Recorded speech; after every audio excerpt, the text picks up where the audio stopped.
أعوذ بالله من الشيطان الرجيم بسم الله الرحمن الرحيم للرجال نصيب مما ترك الوالدان والأقربون وللنساء نصيب مما ترك الوالدان والأقربون مما قل منه أو كثر نصيبا مفروضا وإذا حضر القسمة أولو القربى واليتامى والمساكين فارزقوهم منه وقولوا لهم قولا معروفا وليخشى الذين لو تركوا من خلفهم ذرية ضعافا خافوا عليهم فليتقوا الله وليقولوا قولا سديدا إن الذين يأكلون أموال اليتامى ظلما إنما يأكلون في بطونهم نارا وسيصلون سعيرا رب اشرح لي صدري ويسر لي أمري واحلل عقدة من لساني يفقه قولي. په دې آیتونو کې الله رب العالمین د راتلونکو احکاماتو دپاره یو تمهید ذکر کوي او راتلونکي احکامات هغه د میراث متعلق دي. نو الله رب العالمین په دې 9 نمبر آیت کې یو څو قاعدې ذکر کړ دي، قوانین. هغې کې اولنی قانون دا دی چې نارینهو دپاره به حصه وي د هغه څه نه چې د ده والدین یې پرېږدي یا قریبي رشتهداران یې پرېږدي. همدغه شان حصه به د زنانو دپاره وي چې د هغوی والدین او رشتهداران یې پرېږدي. په دواړو باندې الله رب العالمین مکمل وضاحت کړی دی. څنګه چې الله رب العالمین د نارینه حصه بیان کړې ده، هو به هو په هغه الفاظو سره الله رب العالمین د زنانه حصه ذکر کړې ده. څنګه چې نارینه مستحق د میراث دی، نو دغه شان زنانه مستحقه د میراث ده. دویم قانون الله رب العالمین دا ذکر کړی دی چې میراث به تقسیمیږي په هر صورت کې. برابره خبره ده که د مال متروکه چې کوم میت چې کوم مال پرېښی دی، ترکت المیت چې ورته ویلی کېږي، دا لږه وي او که ډېره وي، قابل د تقسیم وي او که قابل د تقسیم نه وي، خو په دواړو صورتونو کې به دا تقسیمیږي. که قابل د تقسیم وي نو په حقیقي معنو کې به تقسیم کړی شي، او که قابل د تقسیم نه وي نو په معنوي معنو کې به د تقسیم وشي. مثلا یو څیز دی چې هغه 2 ځای کېدی نه شي یا 3 ځای کېدی نه شي، د هغې قیمت به ولګولی شي، نو هغه قیمت به په ورثاو باندې تقسیم کړی شي، خو تقسیمیږي به خامخا.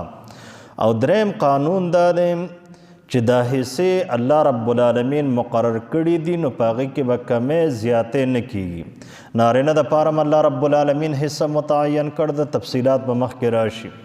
د زنانو دپاره هم حصه الله رب العالمین مقرر کړې ده. نو نارینه به د خپلې حصې نه تجاوز نه کوي، د زنانه حصه به د هغې د مقررې حصې نه کمولی کېږي نه، ځکه دا داسې کلک قوانین دي چې په دې کې انسان ترمیم نشي کولی او نه انسان په دې کې دوکه کولی شي. دا الله رب العالمین مکمل طور باندې په وضاحت سره بیان کړي دي.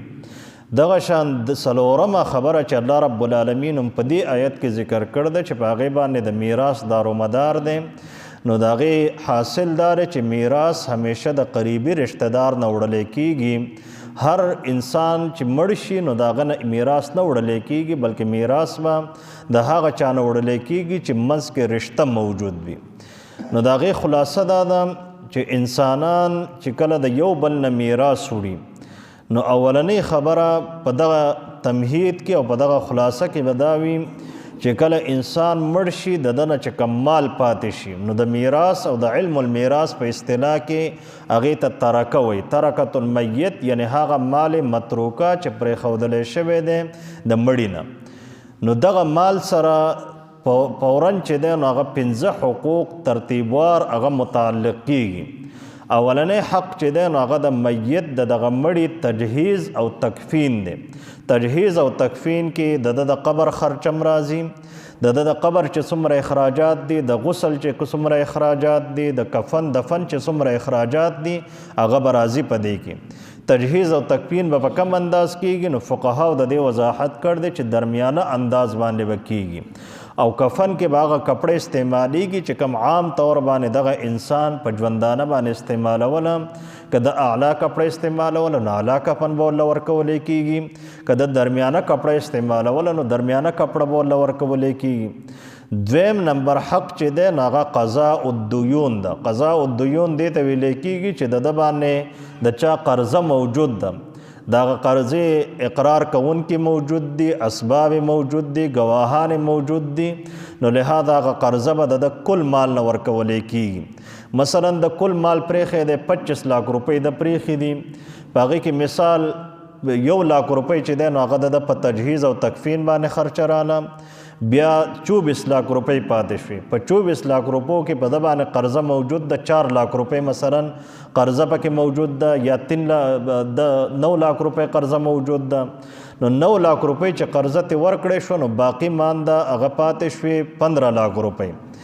دریم حق چې د دې ترکې سره وابسته کېږي نو هغه د ده وصیت دی. که د وصیت کړی وي نو د ده وصیت به نافظ کولی کېږي په کل مال په ثلث کې، په درېیمه حصه کې، په 1/3 کې به د ده وصیت نافظ کولی کېږي. نو 15 लाख روپۍ پاتې دي. نو که د وصیت د 10 लाख کړ دی او که د 20 लाख کړ دی، خو د ده وصیت به قانونا نافظېږي په 5 लाख روپو کې، ځکه د 15 लाख کې د 5 लाख دا د 15 लाख ثلث دی او درېیمه حصه ده. او د هغې نه پس څلورم حق چې دی هغه دا دی چې د باقي مانده 10 लाख روپۍ چې دي دا به د ورثاو په منځ کې تقسیمیږي د شریعت او د قانون مطابق چې کوم قرآن کریم ذکر کړی دی او کوم د نبی علیه الصلاة والسلام په احادیثو کې د هغې وضاحت موجود دی. څه وضاحت به انشاءالله العزیز سباني درس کې راشي چې د ورثاو اقسام څومره دي او بیا په کم کم صورتونو کې انسان هغه د میراث نه محرومه کېږي، د هغې دپاره هم اسباب دي. که یو انسان ولګې د وارث ولګې د خپل مورث قتل کو، زوی ولګې د پلار قتل کو، یا رور ولګې د رور قتل کو، نو دغه زوی به د خپل پلار د میراث نه محرومه کولی کېږي.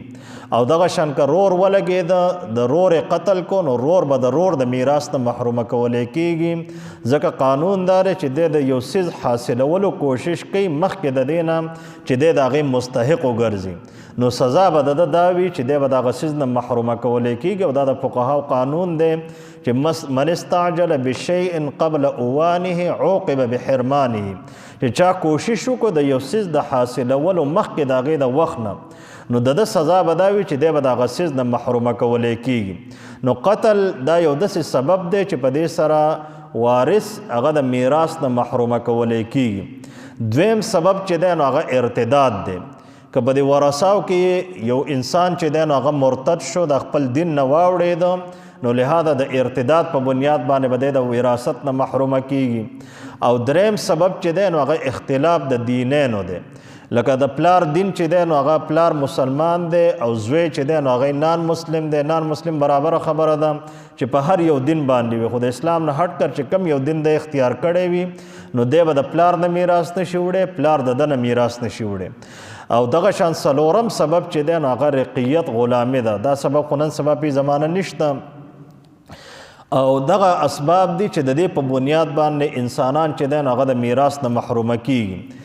بیا په د ابتدایي آیتونو کې الله رب العالمین څه عمومي هدایات ورکړ دي. یو هدایت په هغې کې بیا دا دی چې کله تاسو مال تقسیموئ او داسې رشته داران هم راشي چې هغه مستحقین د میراث نه دي، هغه په د میراث کې حصه نه لري خو مستحق دي، نو مجموعي نه کوله لږ ډېر مال ورکې. یتیمانان راله مثلا، یا خپل رشته داران راله، د مور د طرف نه رشته داران دي، د هغوی د کور ځای نشته، نو که دا ټول ماماګان یا د ترونه چې دی نو دوی په خپل منځ کې راولېږي او دوی وایي چې یاره یو پلاټ چې دی نو خپل د خورایونو له به ورکو، اگر چې دوی مستحق نه دي، نو اسلام د دې ترغیب ورکړی دی. دغه شان الله رب العالمین فرمایي چې کله د یتیم مال تقسیموئ نو په هغې کې د الله رب العالمین خوف اختیاروئ. عام طور باندې په اطرافو کې داسې کېږي چې کله اکثر والدین فوت شي، بچو ته چې دی نو د ځمکې بریدونه معلوم نه وي، مشرانو ته معلوم وي نو مشران بیا کله ناکله په هغې کې ګبله کوي، هغه حقیقي برید چې دی نو هغه نه ښیي، د بل طرف نه یې چېرته وهنه کړي، پیسې اخیستې وي.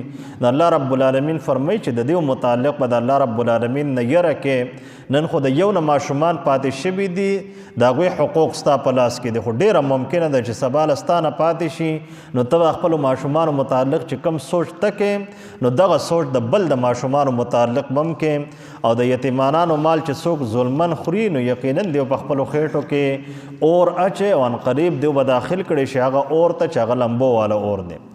للرجال د نارینهو دپاره نصیب حصه ده مما د هغه مال نه ترک الوالدان چې پریدي والدین والاقربون او قریبي رشتهداران پریدي. وللنساء او د زنانو دپاره نصیب حصه ده مما د هغه مال نه ترک الوالدان چې د هغې والدین پریدي والاقربون یا د هغې قریبي رشتهداران پریدي.